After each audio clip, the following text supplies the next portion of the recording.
The Dallas Cowboys should not be allowed to keep doing this. So we're going to be going through that and 3 other stories in today's video. So make sure to like this video, and if you want more Dallas Cowboys news content like this, make sure to subscribe to the channel by hitting that red button down below. The first story is Dallas Cowboys add former Alabama All-American. The loss of Leighton Vander Esch to injury creates a cavernous void in both on-the-field play and in the continued mentoring of the young linebacker core. So it's a no-brainer the Dallas Cowboys reach into free agency to grab Rashaan Evans, a former first-round pick who is no stranger to performing under pressure on a big stage. The Alabama product wants to be a rising tide that lifts all boats in Dallas.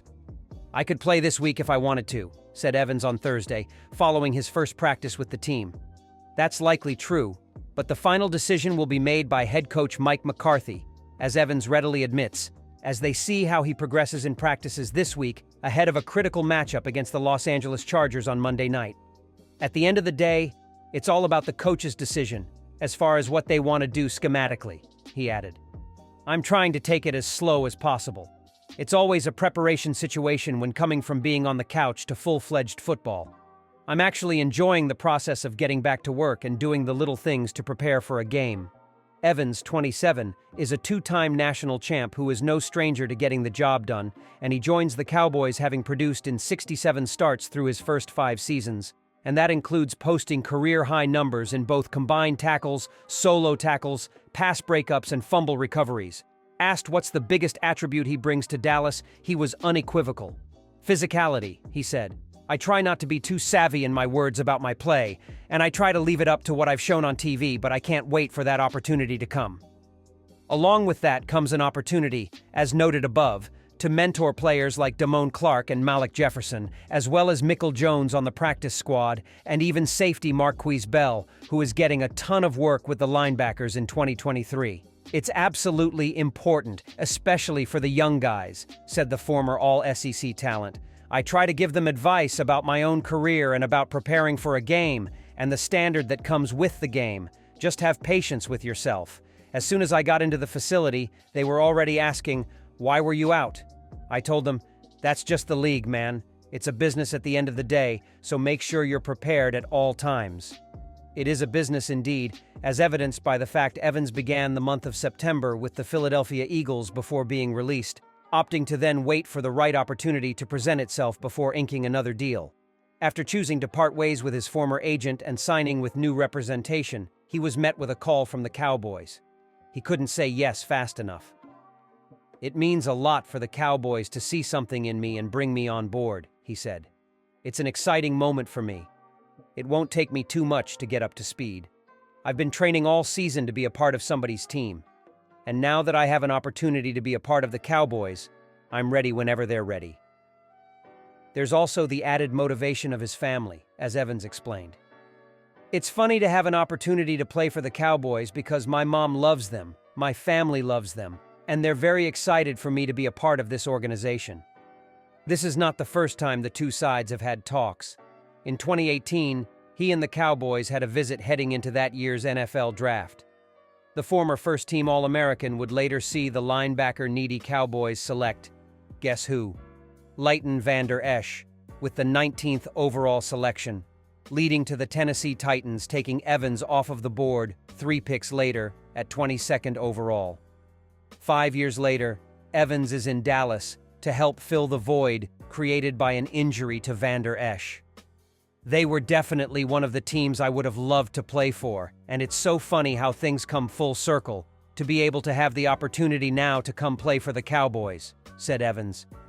"As soon as they made that call, I immediately got on that plane."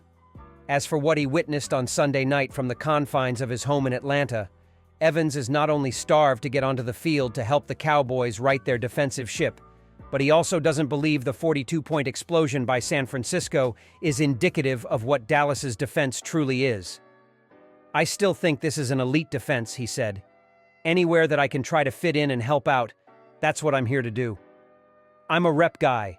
I like to have a lot of reps, so even if we weren't preparing for another game, I would love to be able to go out there and have a lot of reps to get a feel for the game and to get back into the groove of football," The second story is Cowboys wide receiver discusses Dak Prescott's mentality after tough loss. When this season started, expectations were high for the Dallas Cowboys, as many people, including the Cowboys themselves, said they would have a historically great defense. But they have lost 2 of their last 3 games, which included a 42-10 humiliation on Sunday at the hands of the undefeated San Francisco team. Quarterback Dak Prescott had what some have described as the worst game of his career, as he completed 14 of 24 passes and threw 3 interceptions. Some have wondered how he and his team will recover mentally and emotionally from such a brutal loss, but wide receiver Brandon Cooks said, per John Machota, that the signal caller will continue to work hard. Prescott has been regarded as a good QB ever since he entered the NFL in 2016, and he has made 2 Pro Bowls, including 1 during his rookie season. However, the narrative surrounding him now is that he simply doesn't have what it takes to play well in big games and big situations, and it could very well be that the 49ers are his kryptonite. In last year's playoffs, he threw 2 interceptions when the Cowboys lost to San Francisco in the divisional round. And the year before that, he went just 23 of 43 and was sacked 5 times when they fell to the Niners in the wild card round. This Monday, Dallas will face the Los Angeles Chargers, a fairly talented team that has won 2 games in a row and is coming off its bye week. Another loss could cause the criticism surrounding the Cowboys and their quarterback to reach even more of a crescendo. The Cowboys have experienced their share of injuries to the offense and another big blow to the defense. But the special teams also took a hit as well. C.J. Goodwin, who is considered the ace of the special teams with his coverage ability, will likely be out for a while with an arm injury. However, it might not be as long as initially planned. At least that is what Goodwin is hoping for. The veteran said on Thursday in the locker room he expects to be out 4-6 weeks, but will reevaluate the injury and perhaps return for the second half of the season. "I'm going to see if I can play after that. I've got pretty good motion right now," Goodwin said of his left arm. "There's not a lot of strength right now, but I'm going to see where I am. If I can come back and play and not hurt the team, I'm going to try. If I can't go, I'll just have the surgery. If I can go, I'll go out there and do my thing." After exiting San Francisco game in the second quarter with what was described a shoulder injury, additional tests revealed Goodwin suffered a torn pectoral muscle, an injury that will land him on injured reserve. It's a massive loss for the Cowboys' special teams unit, considering Goodwin is the definitive ace of the unit and has been since joining the team in 2018. And for a team that also lost special teams aces Noah Brown and Luke Gifford in the latest free agency spree this past spring, the loss of Goodwin stings that much more. He's logged 1,124 special teams reps since 2018 and routinely impacts games. "CJ, I can't describe how big of a loss that is," special teams coordinator John Fassel said. "On the game field, you guys see that. But everything he does Monday through Saturday, meeting room, practice field, mentorship, and he'll still do that.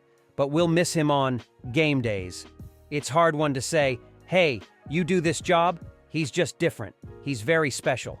Considering Goodwin also provided depth at the cornerback position, the greatest likelihood is the Cowboys will look to Noah Igbenegane to help fill the void the former first-round pick, having seen his special teams reps increase exponentially from Week 4 to Week 5, in large part due to Goodwin being unavailable in the second half against San Francisco. Igbenegane is already operating as depth at cornerback in the wake of Trevon Diggs' torn ACL, but there's also the possibility that other young talent will get a shot at providing some aid, namely rookie 6th-round pick Eric Scott, who has been inactive in all 5 games. The third story is the Cowboys are struggling to find their identity this far into the season. The Dallas Cowboys sit at 3-2 after the humiliating drubbing from San Francisco. That is already veering toward chancy territory for making the playoffs. The rest of their schedule frankly looks harder than the first 4 games were, and they managed to lose one of those. They currently have 5 future opponents that have the same record they do, or better, including the undefeated Philadelphia Eagles that they will meet twice. Monday night's opponent, the Los Angeles Chargers, sit at 2-2 due to them coming off their bye. Not only do they have the extra time to prepare, they have won 2 in a row. Having so many teams at or above 500 ahead is a major concern because the pattern so far has been clear. The Cowboys will beat up on some inferior teams, although not reliably, and just look like a steaming pile of incompetence against good ones. The last game was supposed to be a serious test of whether they could finally get past San Francisco, and they failed it in laughable fashion. It won't take many more of those for the losses to accumulate to the point this once promising team is sitting at home in January wondering what happened. As often happens, trying to find solutions before it is too late is very complex, because the loss on Sunday night was a complete and total systemic failure for both the offense and defense. They couldn't move the ball, unable to reach 200 yards while turning it over 4 times, and had no answers for the San Francisco offense. The supposed stars of the Dallas roster were all neutralized,